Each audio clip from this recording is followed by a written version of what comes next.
bien ces biscuits là, toi? Bon, tu sais, c'est pas très naturel quand même, hein? Bah ouais, c'est un gâteau quoi. Sinon, tu sais, tu pourrais les remplacer par des fruits secs. C'est plus naturel, tu vois.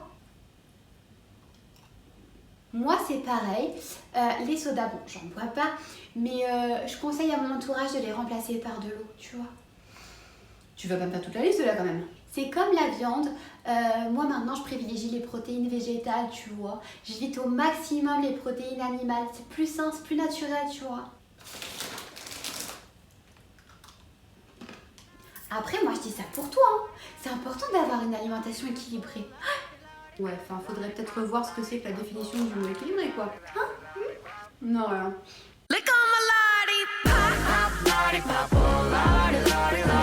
Bonjour à tous, j'espère que vous allez bien.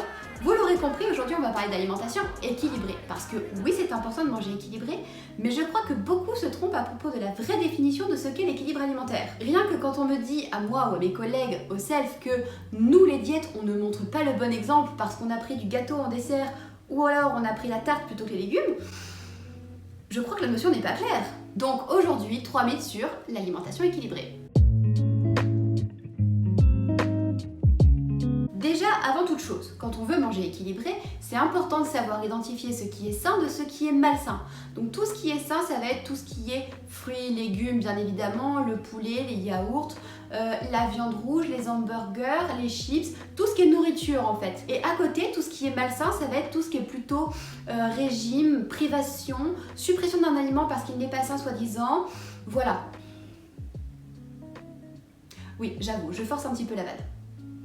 Plus sérieusement, il faut arrêter de penser qu'il y a des aliments qui sont plus sains que d'autres. C'est sûr qu'on va pas manger autant de chips qu'on est censé manger de légumes, mais de temps en temps, une petite poignée de chips, bah c'est cool. Je l'ai déjà dit des centaines, que dis-je, des milliers de fois j'en suis sûre, tout est une question de quantité, d'équilibre justement. Ne manger que des légumes n'est pas bon pour la santé, mais évidemment ne manger que des produits gras n'est pas bon non plus pour la santé, vous en conviendrez. C'est comme quand on voit les posts sur Instagram qui proposent de remplacer par exemple les sodas par de l'eau, ou encore les biscuits apéritifs par des fruits oléagineux sans sel, ou encore les viandes par des protéines végétales. Ce n'est pas équivalent donc. Pourquoi chercher à les remplacer? Attention, je ne suis pas en train de promouvoir la consommation de soda ou de produits ultra transformés, je dis juste qu'un verre de coca et un verre d'eau, c'est pas la même chose, ça n'a pas le même but, ça ne procure pas le même plaisir, c'est pas comparable, tout simplement. C'est nul, c'est poubelle comme idée. Alors oui, il faut limiter sa consommation de soda, ou de biscuits apéritifs, ou de viande rouge, etc.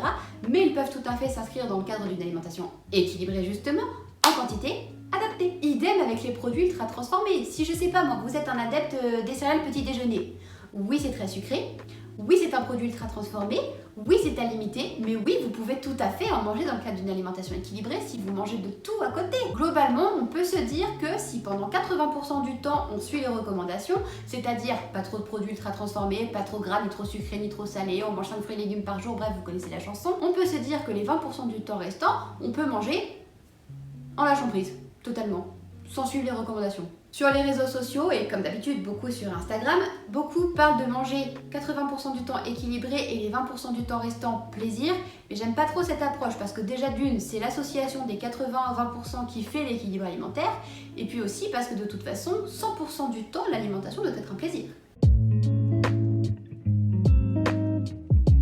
Est-ce que je mange équilibré si tous mes produits sont bio? Pas forcément, les deux sont paliers. Manger équilibré, ça veut dire manger de tout en quantité adaptée. Le but étant de couvrir les besoins de notre corps, que ce soit en énergie, en protéines, lipides, glucides, en vitamines ou en minéraux. De se maintenir en bonne santé finalement. J'en profite pour faire une petite parenthèse. Qu'est-ce que ça veut dire être en bonne santé? Ça veut dire se sentir bien physiquement, moralement et socialement. Du coup, la notion de plaisir alimentaire prend tout son sens. En excluant les alimentations thérapeutiques, c'est-à-dire les régimes à suivre pendant une pathologie particulière comme le diabète par exemple ou autre, si on suit une alimentation qui nous coûte moralement ou qui nous exclut socialement, ça veut dire que ce n'est pas adapté. Parenthèse terminée, à bon entendeur. À côté de ça, manger bio, c'est manger en respectant l'environnement et les animaux, en limitant les pesticides, les engrais, les cultures intensives. Mais il existe quand même des produits ultra transformés qui sont bio, comme par exemple les steaks végétaux, les biscuits sucrés. Enfin plein en fait. Sauf que d'une part, les aliments ultra transformés sont à limiter de toute façon dans le cadre d'une alimentation équilibrée. Et puis ces produits, ils contiennent souvent beaucoup de sucre, de matières grasses. Donc au final, si on ne consomme que ce genre de produits, même si c'est bio, c'est pas équilibré. Par exemple, on peut comparer deux types de biscuits fourrés au chocolat. En prenant d'une part ceux de la marque Björg, donc qui sont bio, et ceux de la marque Lu, comme par exemple les BN. Les Björg vont apporter pour 100 g 478 calories, 20 g de lipides, 65 g de glucides, donc 27 g de sucre, et enfin 7,1 g de protéines. Les BN, quant à eux, vont apporter, toujours pour 100 g, 467 kcal, 17 g de lipides, 68,6 g de glucides, dont 36,3 g de sucre, et enfin 6,7 g de protéines. Autant dire que d'un point de vue nutritionnel, ces deux biscuits sont équivalents. Ce sont tous les deux des produits ultra transformés, et par rapport à la liste des ingrédients, c'est globalement similaire. Donc manger des produits bruts bio, c'est bien, des produits transformés bio aussi si ça nous fait envie, mais quoi qu'il en soit, manger bio ne veut pas systématiquement dire manger équilibré, et encore une fois, il faudra manger de toutes sortes d'aliments en quantité adaptée.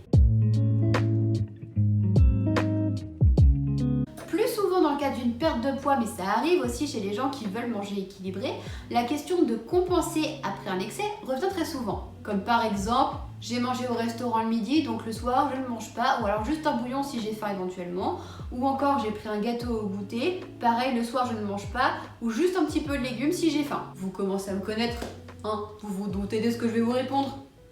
Non, on ne compense pas. Et évidemment, parce qu'il n'y a pas besoin. L'équilibre alimentaire ne se fait pas seulement à la journée, et heureusement, autrement on serait plutôt mal. Respecter de parfaits apports alimentaires en macro et micronutriments, c'est impossible à la journée. Ça voudrait dire qu'on peut même pas se faire un restaurant une fois de temps en temps un petit peu plus riche, ou... Non, même sans faire de restaurant, c'est pas possible. C'est pas possible. Donc heureusement, l'équilibre alimentaire ne se fait pas à la journée, mais à la semaine, voire même au mois. Et si éventuellement on parle en termes de calories, c'est pareil. On ne va pas stocker toutes les calories qu'on a ingérées au dernier repas au restaurant. Il n'y a pas de panique. Et puis de toute façon, je rappelle ce qu'on s'est dit dans le premier mythe. On essaye de respecter les recommandations 80% du temps et on lâche prise 20% du temps restant. Donc non, on ne compense pas. Après, bien évidemment, si vous avez fait un repas au restaurant le midi et que le soir vous n'avez pas faim, c'est ok de ne pas manger. Mais on parle d'écouter ses sensations alimentaires. Pas de créer un phénomène de compensation et de privation. En résumé, manger équilibré, ça veut dire manger de tout en quantité adaptée. Ça fait 10 fois je le dis. Pour en apprendre un petit peu plus sur les recommandations dont je vous parle, je vous invite à consulter le site Manger Bouger qui vous parle du PNNS. Je vous mets le lien dans la description. En tout cas, n'oubliez jamais de vous faire plaisir, soyez serein avec l'alimentation. On se prend la tête pour déjà beaucoup trop de choses, c'est dommage de s'apprendre en plus avec l'alimentation. Et croyez-moi, je parle en connaissance de cause. Bon, et puis on s'approche de la fin de cette vidéo, ce qui veut dire que c'est le moment d'apprendre quelque chose de totalement inutile. En Amérique, il y a beaucoup de lois ridicules et incompréhensibles. Celle qui y arrive nous vient de Natoma, au Kansas.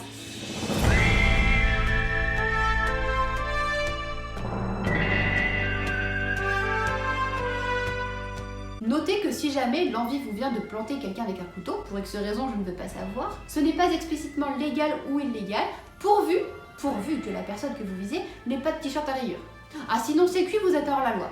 Toi là, je te veux là en duel. T'es sûr mec? Oh merde.